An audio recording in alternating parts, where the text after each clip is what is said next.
everyone. Welcome to the show. This is Mark Davis here with the amazing, incredible boxer, fighter, celebrity, Jadah Robinson. What's happening, Jadah? Not much. How are you today? Not bad at all. So, Jadah, what's new with you? I see you rocking all with the Andrade wear. Yes, the Andrade wear is definitely new with me. I'm loving the material. I'm loving the brand. It's black owned. I really just give him an applause as he's doing great and he's showing great, accolades for us. He's showing out for all of us. You know what I'm saying? He's showing out for all of us. He's doing his thing. And definitely. you just picked him up as a new sponsor? Yes, I just picked him up as a new sponsor today. Amazing. So that definitely just made my day even brighter. Good. So, Jadah, let's just jump right into this thing here. Talking to you earlier, I found out that you're decided to turn pro. Yes, sir. How did that happen? So, I started boxing at the age of 5, and my first boxing gym was the Albany Quill Street Boxing Gym. And, of course, everybody has their few little hiccups and stuff like that. Of course. And after that, I became and got underneath the training of my uncle and trainer, Samuel Bunch. And from there, I felt like I definitely elevated. So when it comes to... Well, let's just stay there for a minute. Okay. So you're being trained by Sam Bunch. Yes. And Sam Bunch was in the camp with who's the other boxers there that he was? Tony Marshall. Mike Tyson. Yes, sir. Yeah. So he was actually. He actually helped train them. Yes, he did. Yes. Okay. So Sam Bunch. Shout out to my man Sam. Yeah. He lived up the street from me growing up. Up on First Street. So shout out to him. Yeah. So what was that experience like? Getting into boxing as a female at such a young age? Yeah, so of course just walking in the gym, firsthand is you see all boys, you know what I'm saying? So you got these couple of dudes sparring, these couple of dudes handing back, these couple of dudes doing their, strength exercises and stuff. And, it was very rare to see another female in the boxing eyes gym. on Yes, you, right? Yes, definitely, absolutely. So, of course, when it was my turn to get in the ring and do my shadow boxing or my jump roping and stuff like that, I definitely felt the little eyes looking and just, seeing what it is I was doing. And it's like, never judge a book by its cover, but, as a male-dominated sport, they're probably looking like, Yeah, right. But it's like, I'm going to show you different, though. Right, she ain't going to be here for long. Yeah, she's here for a workout. You could definitely see, even, like, the face expressions and the body language. It's like, all right, I can see you sleeping on me, but don't sleep too hard. Definitely. So was it hard to get sparring partners at that age? Absolutely. So for a while, I was actually just sparring the boys until I recently found a good sparring partner. Shout out to Julia. Shout out to you. Okay. We do great work together. Iron sharpen iron. She actually just had a fight and brung home a belt and a trophy. So congratulations to her. Okay. Yes. So you were actually sparring with the boys. Yes. How was that experience? I loved it. I feel like I loved it because, just the impact from getting hit by a boy is way different than getting hit by a female. So getting in the ring with a boy sparring, it's like, okay, all right. Okay. But when I get in the ring with a girl, it's like, they feel like muffins, right? Yeah, it's like, you ain't even hit me. Like, that's all you got. That's it. Matter of fact, hit me again. You know what I'm saying? So, okay. Yeah. Okay. So you had some challenges, yes. Getting started. And I assume that Sam was a big part of getting you over that hump. Mm-hmm. Did you also work with Tony Marshall? Yes, Tony, yes, absolutely. Tony Marshall, Sammy Young, also known as Spunk, him as well. Yeah, they always do, like, my pad work or, like, my bag work with me. Just, they were always just, in my ear, along with my uncle and stuff like that, just in my ear telling me what it is they think I should know, helping me with my skill set and stuff like that. And you actually started at the Quail Street Gym? Yes, I did. Okay. Yes. Okay.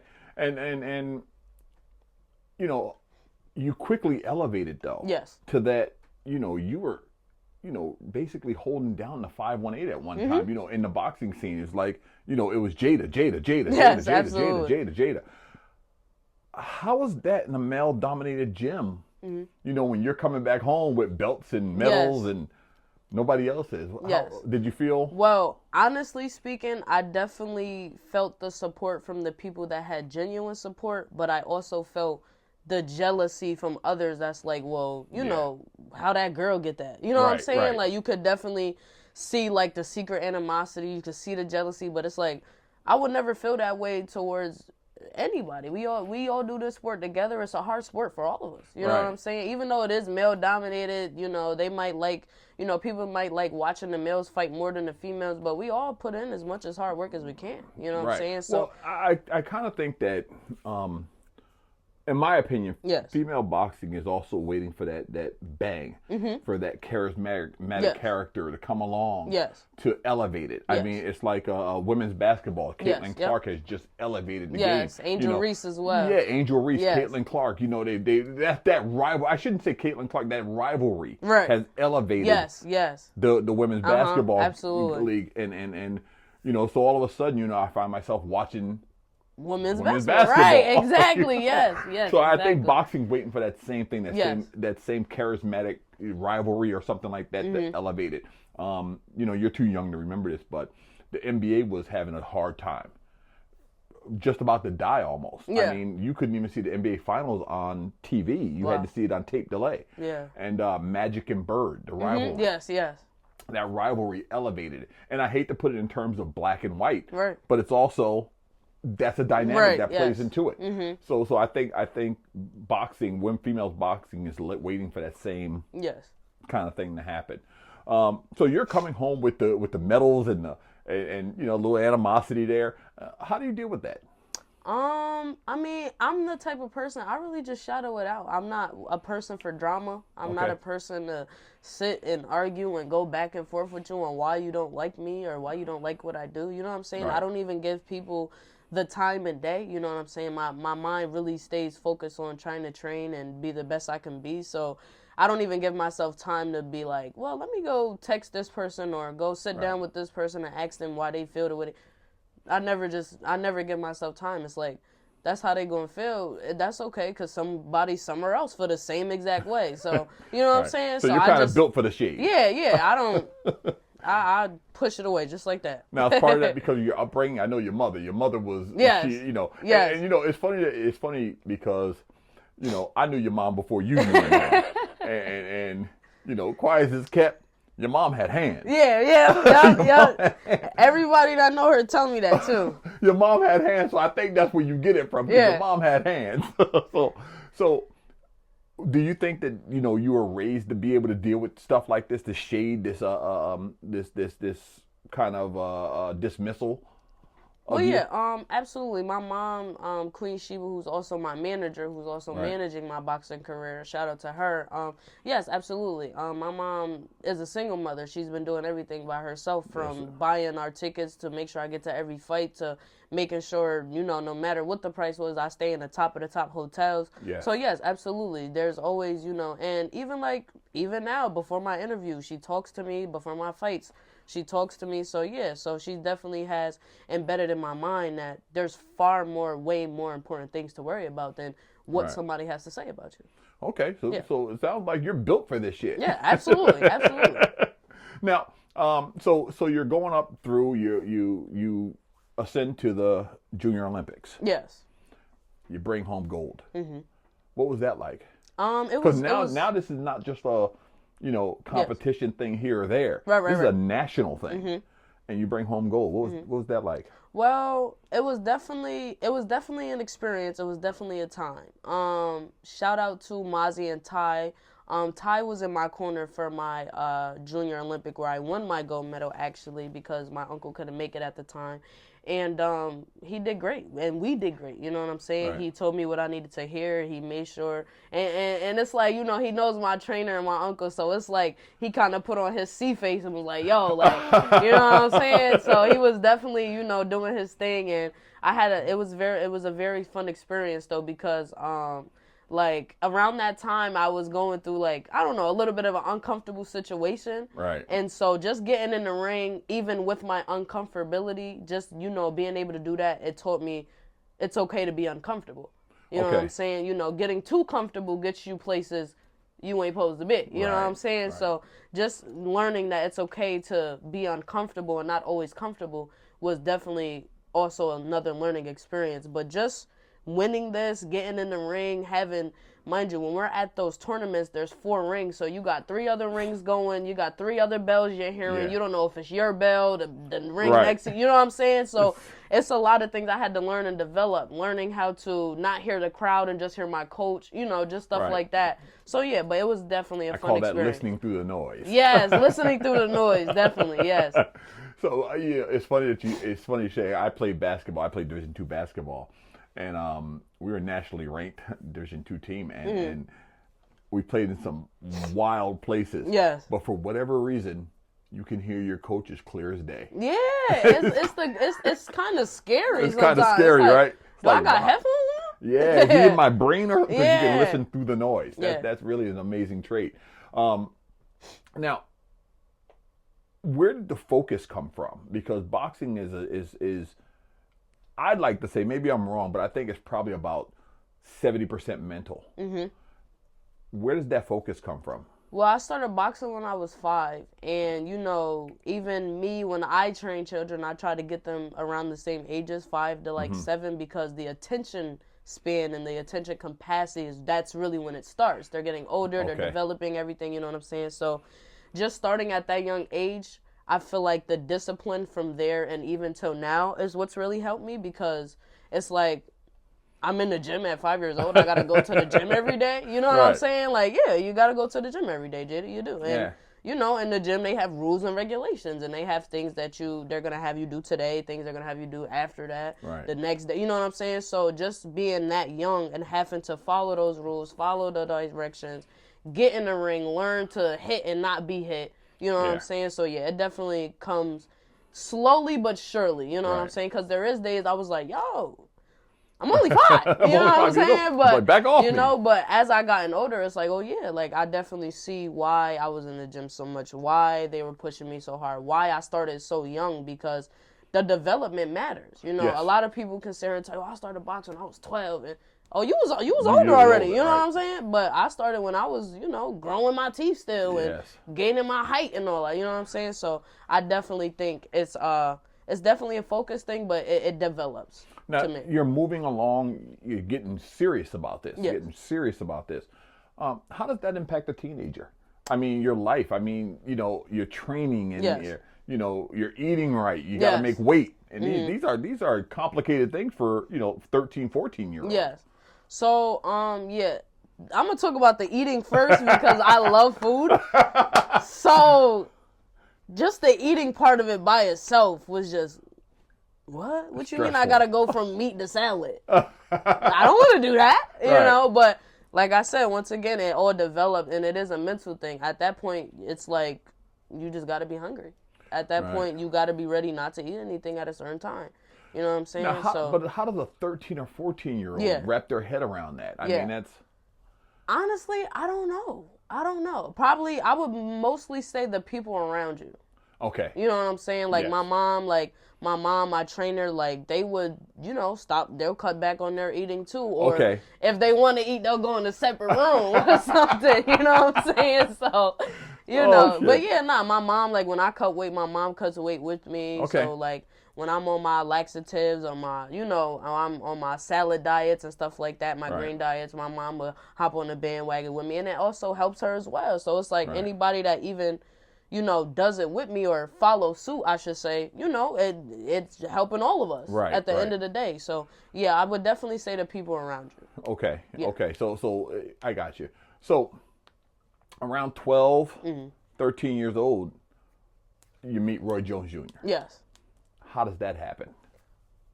From my understanding, and, I definitely think this is a momager question, but from my understanding, to me, not in no disrespectful way, but it was kind of random. My mom just so happened to tell me, like, Jadah, like, Mr. Alfred, there's this man, LaToya Roberts, like, they want to meet you. I'm like, who are these people? So I finally actually spoken to them on the phone and stuff. And then they got us our first ticket and stuff like that. It was my first time on a plane. Like you said, I'm 12, 13 years old at this time. So my first time on a plane, I'm excited. I'm finna meet a whole bunch of famous people. Right. Like, I'm hyped. I'm like, oh, yeah. So I get on the plane. We get there. I meet Mr. Alfred, and then I meet Latavia. I meet her after, and then I'm in the gym. I turn around. Next thing I know, Roy Jones walked through the door. I'm like, oh, snap. That who would have thought? You know what I'm saying? There's only ever a once in a billion in a lifetime where it's like, oh, Roy Jones just randomly walked through the door. You know what I'm saying? So just being in the same place as him at the time was like, well, being a student of boxing also. You know, you see Roy Jones Jr. I mean, he's Roy Jones Jr. Yeah, it's like, now I gotta turn up. Yeah, it's like now I gotta turn up. I gotta show off now. Like, I gotta do some crazy junk, make them look at me or something. You know? Yeah. So you go from meeting him to developing a relationship with him to now being trained by him. Yes. How does that work? How did that work out? So, you know, I feel like first impression is everything. Yes. I'm a very respectful person, so especially at 12, 13, I'm still even developing manners, how to move and maneuver around people and stuff like that. And shout out to your mother again. Yeah, shout out to Mama again, definitely, because Mama don't play. Grounded, Mama don't play. Mama don't play, definitely. So yeah, but yeah, I definitely think it's first impression. Actually, I was out there I believe we were out there for about 2-3 days. And the first day I was on the bag and stuff. He was looking at me on the bag. And then the next day he actually allowed me to spar one of the people that was at the gym. And I was very young. Even looking at the videos now, I'm like, oh, nah, Jadah, you was trash. But, but I'm like, yo, like, you could just see, like, once again, development. You can see the time and, you know, the work that I've been putting in. But, yeah, I sparred for him, and he watched me. And then from there, you know, we just never lost contact. Even with my fights I was going to, even when I came back home, like, he was still in contact, worried about how I do in my fights, worried about how I'm doing with my sparring and my training and stuff like that. And he's always given his feedback. He's always given his ideas, and they've always been right. Okay. Yeah. Okay, so because, you know, I always wondered how that relationship came around. I mean, you've been on the cover of sports magazines, you know, and I'm just wondering, like, how did this blow up like this? Well, I would definitely, number one, go back to my mom, because she's the one who's always, like, promoted me, you know, especially with, like, my news interviews and, you know, just getting me known locally around where we live and stuff like that, you know? So just, like, the Instagram pages, the Facebook pages, but Jadah, the posts. you've gone from local to national. Yeah. You know. Yeah. And that's a huge step for you know, I interview a lot of local artists. Yes. And they struggle to get out of the local scene onto the national scene. How did you do that? I mean, your skills is one thing. Well, yes, I would definitely say my skills and my fighting, because it's a lot of things I was doing that a lot of girls like me aren't or weren't doing. You know what I'm saying? So, like, even being the first female out of Albany, the first black female out of Albany to even go to a national championship. Right. You know what I'm saying? Not even the fighting part, just to just go. You know what I'm saying? So just the little things like that, just having those little titles, because around that time when I came back from winning my first Junior Olympics, my first trophy, I had got Citizen of the Month around that time. They were already, you know, acknowledging me. I was already having news interviews, and I was confused. I was happy. I'm like, you know, it was a rush, because it's like you got cameras and I'm meeting new people. I'm learning how to sign signatures. That's a lot. It's a lot. So, you know, but I would definitely bring it all back to my mom. Like, she's made sure to do everything the best way she could. You know what I'm saying? And you know, I've been in contact with you for a few years now. We've you know, since I think you were 13. I think maybe 13 or 14.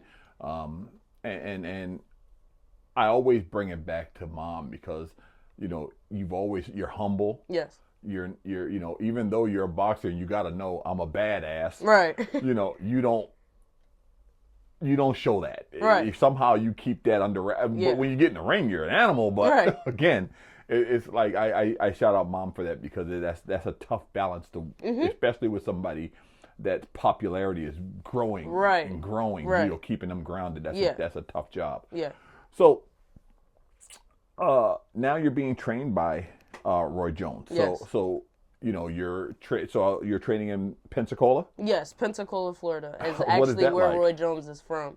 Yeah, what is that like? So it's beautiful. Very hot, but beautiful. Very beautiful. Shout out to Roy Jones. Shout out to all my fellow boxing team members that is still out there training with him at the moment. Shout out to his wife, Natalie Jones, he's also teaching he's teaching her what he's teaching us so that when he's not there, she can train us. It's the most beautiful thing. Wow. I don't know, like, they're a team. You know what I'm saying? Right. They're a team within themselves, and then, you know, what they put into us. You know what I'm saying? So, yeah, definitely shout out to them. So you're actually going to the compound to his home. Yes. And training. It's, oh, my gosh, it's beautiful. First of all, they put me in a beautiful place out there. You know, I didn't have to spend any money on no hotels or anything. Yes, so they put me in a beautiful place. They have a beautiful tour guides, Mr. Cam, Miss Stephanie. Like, they did their thing, definitely. But it's just beautiful. We ride there, we get there. You know, they come pick us up themselves. Wow. Yeah, they come pick us up. So this isn't this is like real intimate, like relationship. Yeah, so yes, stuff. Absolutely. So. Yeah, like, they come pick us up ourselves, bring us to the gym, and Roy Jones, believe it or not, Roy Jones is a country boy, so he has chickens, he has roosters, and he has peacocks. Oh, my gosh, when I first got to the gym, I'm like, who is screaming? And why are they screaming? And I had never been to the gym yet where it was daylight, because he usually does our training sessions around, like, 6 p.m. after we done had our day to ourselves and stuff like that. So I'm like, who is screaming? And I finally went on a day where it was daytime, and Roy Jones Jr. has 3 peacocks. 3 peacocks. Screaming peacocks. Screaming peacocks. I'm like, I train with peacocks. I feel like it doesn't get any better than that. It doesn't get any better than that. We chase chickens, we catch chickens, everything. It was beautiful, yes. It was a very beautiful experience. So it's one thing to have a trainer. Mm-hmm.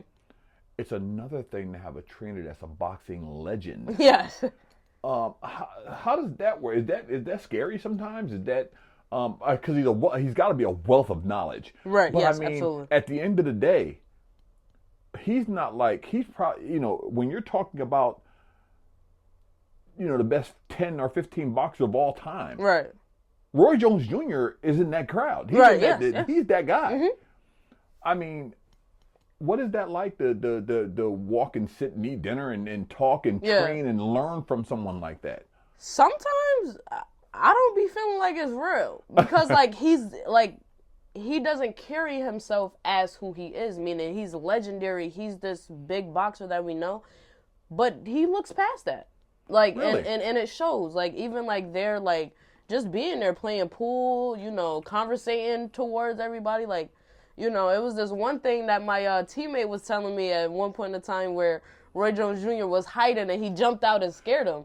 I'm like, this is really a nice, good, humble, like, he's a nice dude. And it's like, he really does look past all his belts and his accolades, like, and we know all his, what we know about him. So it's like, you sit here and act like you're he just looks past it. And it's like, I don't know how, because even sometimes I look at what I do and what I do locally and here on my community, and it's like, okay, like, you doing some stuff, but him, he looks right past it. He lives his life like a regular, listen, he don't dress spiffy, he wear his Crocs just like us, he wears his sweatpants and his sweatshirts just like us, so just knowing him personally, it's like, y'all know him, Roy Jones Jr., yes, Roy absolutely. Jones Jr., right. But now that I've been with him, and I was very, like I said, intimate and one-on-one and, stuff like that, it's like, he's like a father figure, what I'm saying? Like a goddad figure, you know what I'm saying? He's that guy. So it's like, he's calm, he's different. It's like, some people you can see where they're like, probably like cocky or, arrogant, where it's like, okay, we know who you are, all right. But him, it's like, I know who I am too, but I'm chilling, so definitely. It was funny because we were talking earlier about it, and usually it's the boxer that makes the trainer famous. Yeah. Your trainer is legendary. Yeah. And, so usually it's like, the boxer's like, yeah, you're telling me all this, what have you done? Right. It all. He's done it all.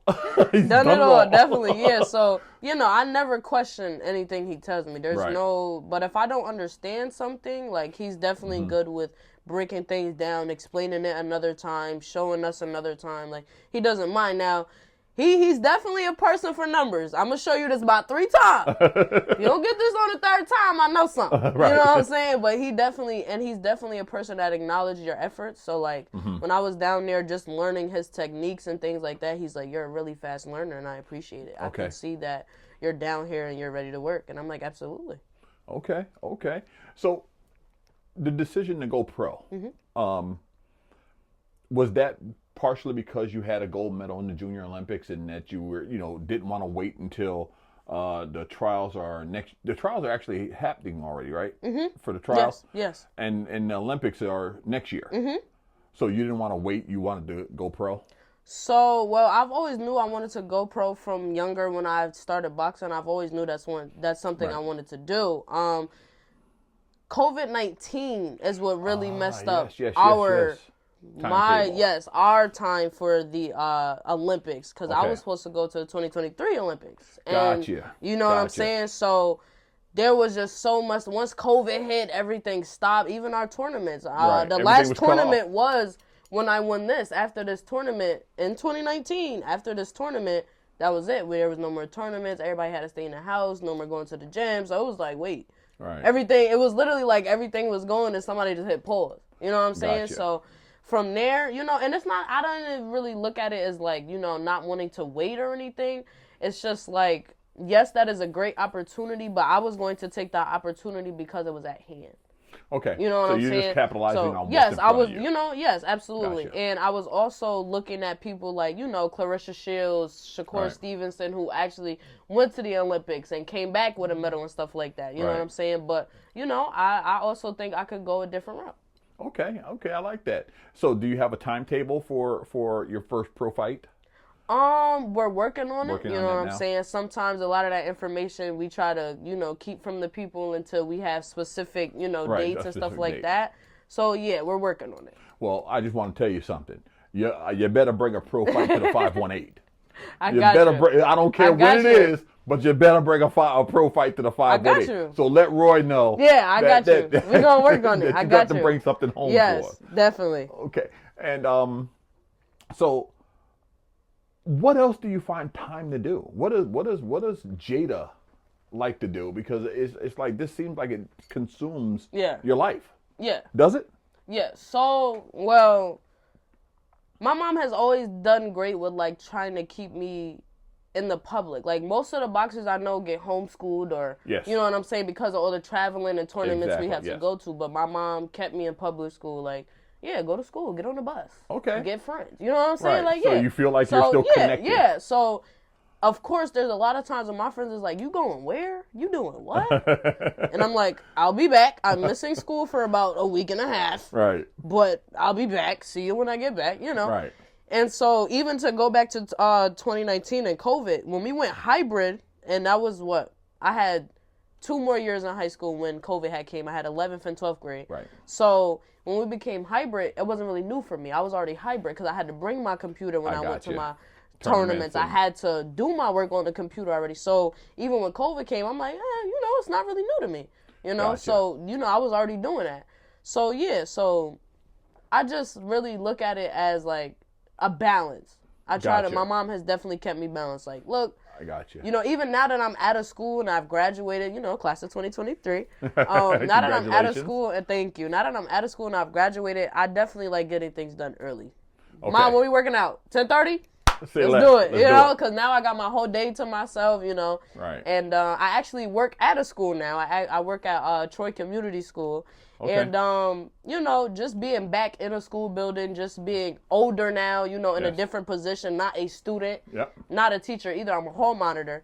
Just being there, seeing the kids develop, teaching them, like, right from wrong, teaching them time and place. It's just a beautiful thing. So that as well for me is okay, That's what Jadah likes to do. I like to work. I like to make my money. I also cut hair. I love fashion. Right. So it's just, little things I like to do on the outside. It's so funny because you're so well polished. Yeah. It doesn't feel like I'm talking to an 18-year-old. Yeah. You're so well polished. Yeah, you're in your lane. You know your lane. You love your lane. Yeah. That's really amazing. Now, you have 2 belts with you right here. Yes. What is the first one for? So this first one, and I love this first belt because this is how I know that me and Roy Jones Jr. relationship is really meant to be. So he invited us to a fight out in Rochester, and it was an amateur fight, and I wasn't fighting in the or anything. He just wanted me to come because he was the guest, and I was gonna sit VIP with him. When we first got there, it was a little trouble at the door, and I'm like, you know what? We're not even gonna call Roy. I'm gonna show the people when he get here. So we didn't call him. We paid to get in. We did our thing. We finally sat down, and he shows up. He gets there. He gets on the mic. Jadah, wherever you are, meet me in the VIP section. I'm like, gotcha. Say less. Yeah, so after everybody has seen me before he got there, they're like, oh, like, she's a regular boxer like us, okay. Right. And, you know, I had all my medals on at the time. So then once I sat in VIP, people was, who's that? she's sitting with Roy? Yeah, who's How's that? she? Why? You know what I'm saying? So this belt actually came from, they had a couple belts left when the fight was over. Okay, gotcha. And Roy asked the dude that was running it, he said, give her a belt. Gotcha. And he signed it for me. Right here. Gotcha. Yeah, so he signed it for me, and he was like, give her a belt. Why not? You got an extra one. You know? But that, and he's like, so I know when you come down and you train, you're going to put that work in. Put that and you're work ready. in. I'm like, yeah, absolutely. And what's the other one for? This belt I actually won, and right after I came back from winning my gold medal. Okay. It was actually literally a week after. Like, I was tired, right. You know, from, you know, flying, you know, stuff like that. But I actually won this belt in Schenectady. This was actually one of Ty's fights that he threw in Schenectady at Ring of Hope. Yes.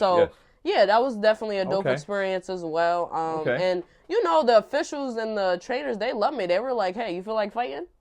I was like, I always feel like fighting. Do I gotta weigh in? Like, you know, is there any protocol, or you need me? You know? So he was like, I mean, well, we got a girl here. This is like her third, fourth fight. She's okay. I guess I gear up, you know. Right. And I was tired, you know. But at that point, and this is where we go back to the mental thing.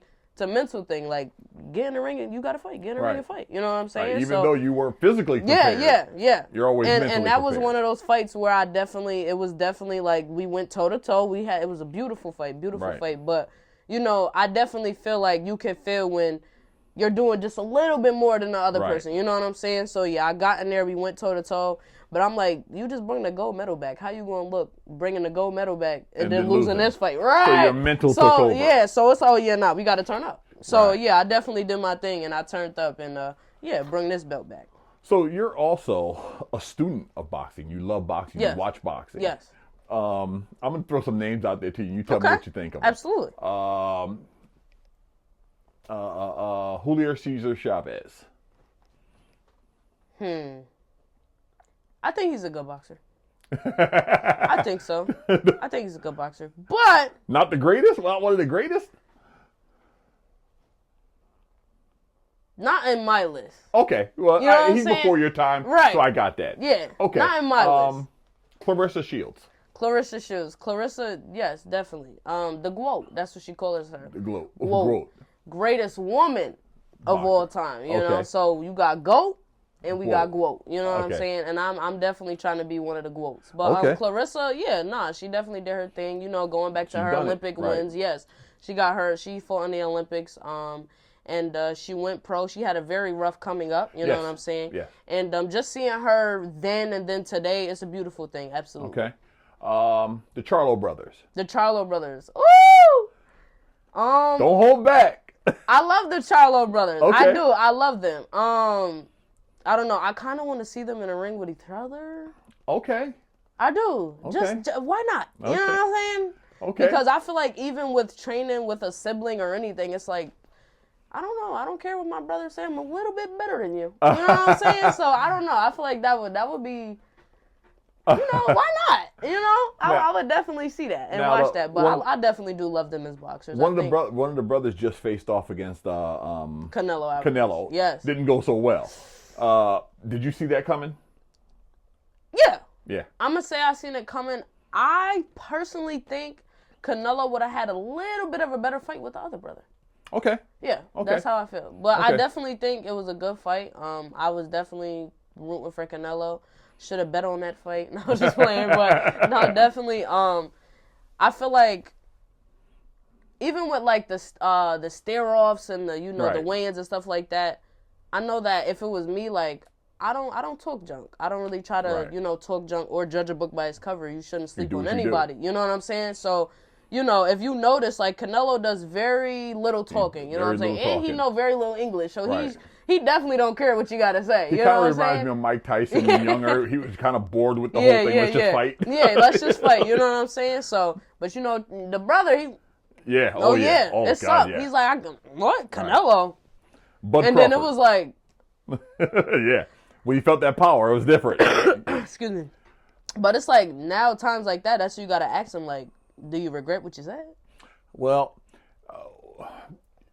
it's all, you know, you can watch a boxer and think that you can beat a boxer by watching them. Right, exactly. When you feel that power, it's something different then. You know, when you get hit, even a shoulder shot. Yeah, like, yo, this dude got heavy hands. You know, it's like, it gets your attention. It's a whole different, you know, watching them and getting in the ring with them are two different things. Exactly. And that's, again, that goes back to just keeping your mouth shut and just going in there and putting the skills on skills. That's really what it is. I don't really care about the names. It's skills versus skills. You know what I'm saying? So let's see who got the best skills. Let's see who's in the gym harder. Let's see who's in the gym. You know what I'm saying? And Canelo, the way he trains is so beautiful. Yeah. Like, he dances. He's an animal. You know, so he... Yeah. You know, so when he gets in the ring, he's like, it's like he's fluent. Yeah, you know what I'm saying? It's like a controlled ferociousness. You know, it's just something different. Bud Crawford. I love Crawford. Crawford is a technician. Yes, he is. When I look at Crawford, I think about somebody that knows about guns who can take them apart and put them back together. Yes.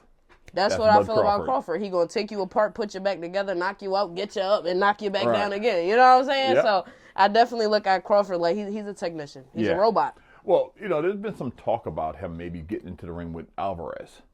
I think that's a bad idea.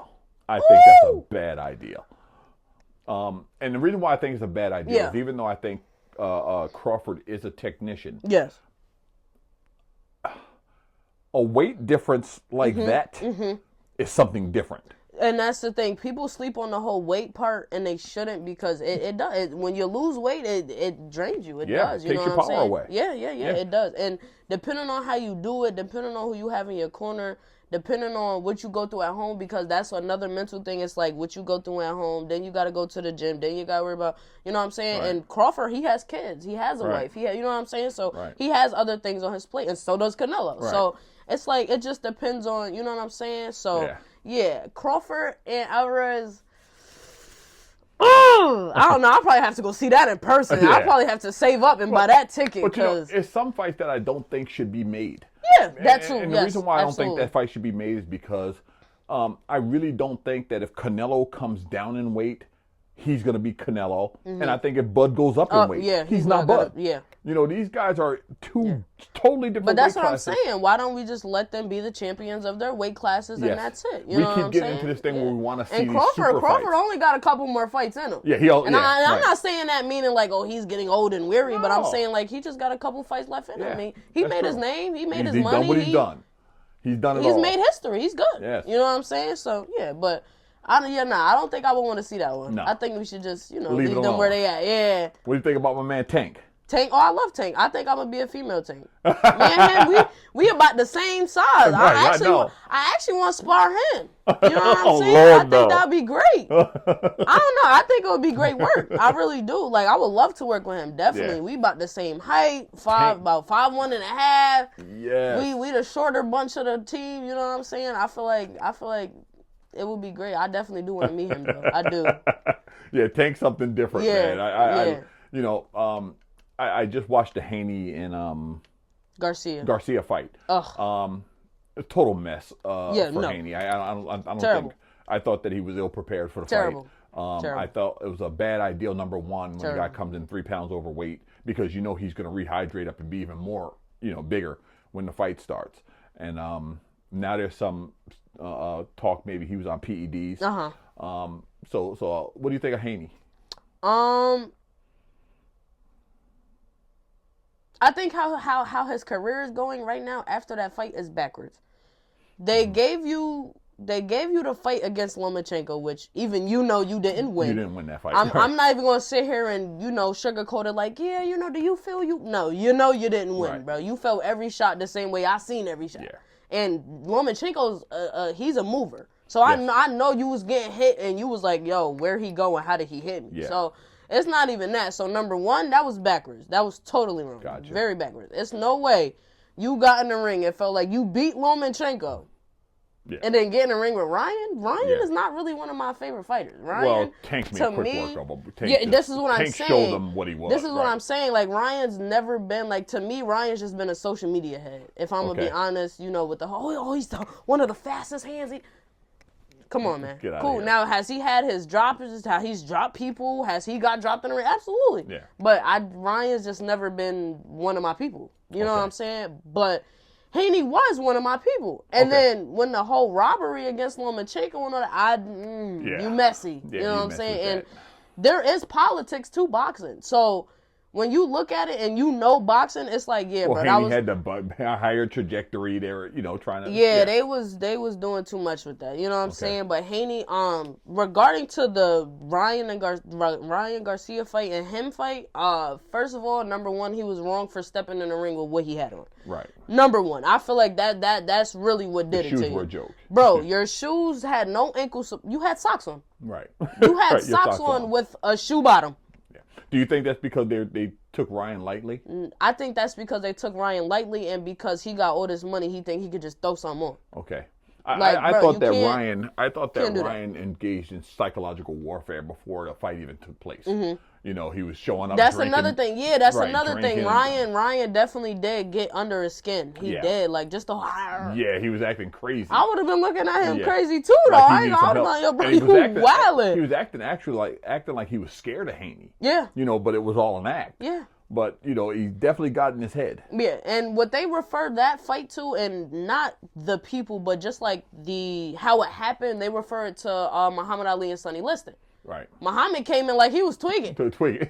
They was like, yo, bro, do we need to check Sonny you, Liston's going to kill this guy. Yeah, Sonny Liston's going to walk right through him. Psychological warfare. He got in that ring and dropped him. Like it was nothing. And one of the best pictures they done ever took. They'll never get rid of that picture. Yeah, that picture is everywhere. That's iconic. You know what I'm saying? So just comparing the two, I would never compare the four boxers to each other. But the fight itself was, you know what I'm saying? It's like it was similar. It was almost like, and it was like, he took a page out of Ali's book. He was literally, like he had been paying attention, and it's just like, bro, like, I don't know, the shorts, everything just threw me off. Ryan, he did look big. He was swole. He was, but I don't know. Ryan, he don't do it for me. He don't. No. He don't do it, and he never has. He never had. Do we got a good hook? Yeah. Applause to you, but I don't know. Ryan never really. When they were talking about the fight between him and Tank, I was saying all along, I said, Tank's going to destroy him. But this is the thing, and this is what makes my head hurt. Boom. Haney and Ryan did all this trash talking. Cool. Boom. Y'all got to the fight. Haney, you got dropped, and that's it. You lost the fight. Right. It was clear as day. You lost the fight. And now what we're going to do is sit here and blame it on his test results. Cool. Yeah. Now, if we go back to when Tank and Ryan fought, Ryan blamed it on him sparring a couple weeks before that and hurting where Tank hit him at. Yeah. Whatever happened, just getting your ass Come on, bro. Why are we? If I lose, I lose. I'm not making no excuses. No, you lose, you get your ass. You lost. Let's go home and get back in the gym. Like, why are we trying to make everything else the reason to you losing, bro? One of the things I always stood by. Yeah. And it's accountability, self-accountability. Yeah, exactly. And the reason why I stand by that so much is that you don't improve if you have an out, if you have an escape clause. Mm-hmm. Like, no, he cheated. That's why I lost. No, you lost because you lost because you lost. Right, exactly. You got outpointed, outfought, whatever the case may be. Mm-hmm. So go back to the drawing board. Right, that's what I'm saying. Go get back in the gym, bro. That's it. So yeah, I agree with that. Yeah, that was crazy. So yeah, even that, like. And even how, like, Ryan and them are reacting to, the accusations. And first of all, what we not going to say is that the test results is lying because they're test results. Ain't no test result going to lie. That's like, you know what I'm saying? Right. Come on now. We can't sit here and tell these. Yeah, we can't sit here and tell these professionals that what they doing is not professional. You know what I'm saying? DNA is DNA. You can't do that. So, yeah, but even how they're going about it, you know what I'm saying? And my thing is, this fight definitely boosted his ego. You know what I'm saying? I just hope that he don't get on the internet thinking he can beat everybody. Like now you're a world beater. Because bro, if you and Javante was doing round 2, it would be the same thing. Oh, the same outcome. And if y'all was to do a round 2, I don't know how that would go because. Yeah, the only fight I'm interested in seeing right now with Javante Davis is Shakur. Oh yeah. Shakur Stevenson. Yeah. That's the only fight I'm really interested in seeing at this point. With Tank. Yes. Of course that's a couple years in the making still. That's not going to happen soon because they got to build it up and they got to really get the money behind it to make something like that happen. Yeah. But that's the fight I want to see. That's the only. Yeah. I don't see Ryan Garcia against anybody else I'm interested in. Yeah. No. Haney, though he's probably going to get his undefeated record back. He moving his way down to the bottom of my list. He wilding. Yeah, he's definitely moved down that list. Yeah, he's wilding. Now, last question. Your pound for pound top 5. Pound for pound top 5. Roy Jones. We always gonna put that up there. Yeah, Crawford, Canelo. I'm gonna choose my last 2 wisely. Crawford and Canelo are really just my top favorite boxers. I just love them. Crawford and I just Canelo. love to watch them. I love learning from them.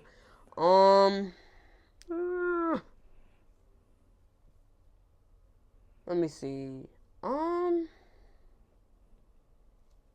I don't know, cause it's like with me and like boxing, like you have to get my attention and you have to keep it. It's difficult. You know what I'm saying? Yeah. It's you have to keep it. Right. So, it's difficult asking a boxer that. Yes. Because you're not a spectator. Yes. You're looking at it from a different perspective. Right. I'm looking at it like, how would you do it? You know what I'm saying? So yeah. So so you're definitely looking at it from a different perspective. So when I say Canelo and Crawford, I say them because like they're amazing boxers. They're doing what they're doing, and it's like it's like. You can see it. You watch them do what they do. You know they what are I'm saying? technicians. You can almost, with those guys, you can see them setting up round 6 and round 2. You can see them in round 2 actually setting up what they're going to do in round 6. You can actually see it happening. So when the knockout comes, it's like we knew that. Yeah, I knew that was coming. We knew that. Set them up lovely for it. Yeah. So they're technicians. Yeah. They are just that. Yeah. So I understand how that can be difficult for you. And this is a new guy I think I'm going to put on my thing, even though, who beat him? Javante beat him, I believe so. It's Pitbull. Pitbull. Woo! Pitbull. He's fun to watch. Pitbull is a pitbull for real. He's fun to watch. Pitbull is a fighter. He don't care. And my thing is, he's a brawler. I don't never see him box. He don't. No. You can hit. He bullheaded. You can hit him all up here. Even when Tank was hurting him, he was still coming. I'm telling you, you can hit him all in his noggin. He's coming. He don't care. You can hit him 3, 4, 5, 6, 7, 8 times. It don't matter. Because his 1, 2, 3 little 4 punches he gonna throw is definitely gonna land and affect you way more than them 8, 12 punches you just threw. What he does, he reminds me of a less technical young Mike Tyson. Yes. That's what he reminds me of. Yes. Like when Mike Tyson was technical at that age. So Pitbull's just he's like an animal. He's like that's the right name for it. It's literally like you take the leash off of him and he's gone. Yeah, definitely. Yeah. But yeah, I think I definitely recently just added him to my roster because I've been watching a little bit more of his fights. He's doing good. And yeah, and Tank, definitely. I feel like Tank, that's my twin. Yeah. He's just a little lighter than me. You know what I'm saying? I love that guy. Yeah, he's funny. Yeah, he's funny. He just, he has so much faith in his ability. He has, his power is something different. Oh, it's funny that all the fighters that fight him say, no, his punches aren't really hard. They're just accurate. They're accurate. I mean, he hits you right on a button. And that's the thing. That's really what it be though. Like even with Crawford, like I ain't got hit. Crawford dropped Spencer with a jab. Bro, a jab. So it's accurate. It gotta be accurate. Well, I knew Spencer was overmatched from the time they made the fight. And you want to know what's crazy? They did the exact thing Crawford said they was gonna do. He said, "Look, we gonna do this fight. I'm gonna stop you, and y'all gonna sit here and say he wasn't in the gym." Exactly. Spence. Oh no. Soon as it happened, I wasn't. I gotta get back in the gym. I wasn't in the gym. I wasn't ready. Nah, B. You couldn't beat Spencer you couldn't beat Crawford on your best day. That's what I'm saying. So it's like, nah. And they blamed it on the accident and all right, bro. Yeah. And that's why I don't have time to have the drama. You see why? Because it's like, bro, like y'all make excuses for anything. Yeah, that's true. Well, Jadah, I want to thank you for stopping in. Thank you. I want to wish you nothing but good luck in your pro debut. And we'll get you back in a little bit later. Kind of when you're onto your pro debut, but don't forget. What did I say I need? You need a fight in the 518. I need a fight in the 518. Okay. Say less. Thanks a lot, Jadah. Thank you.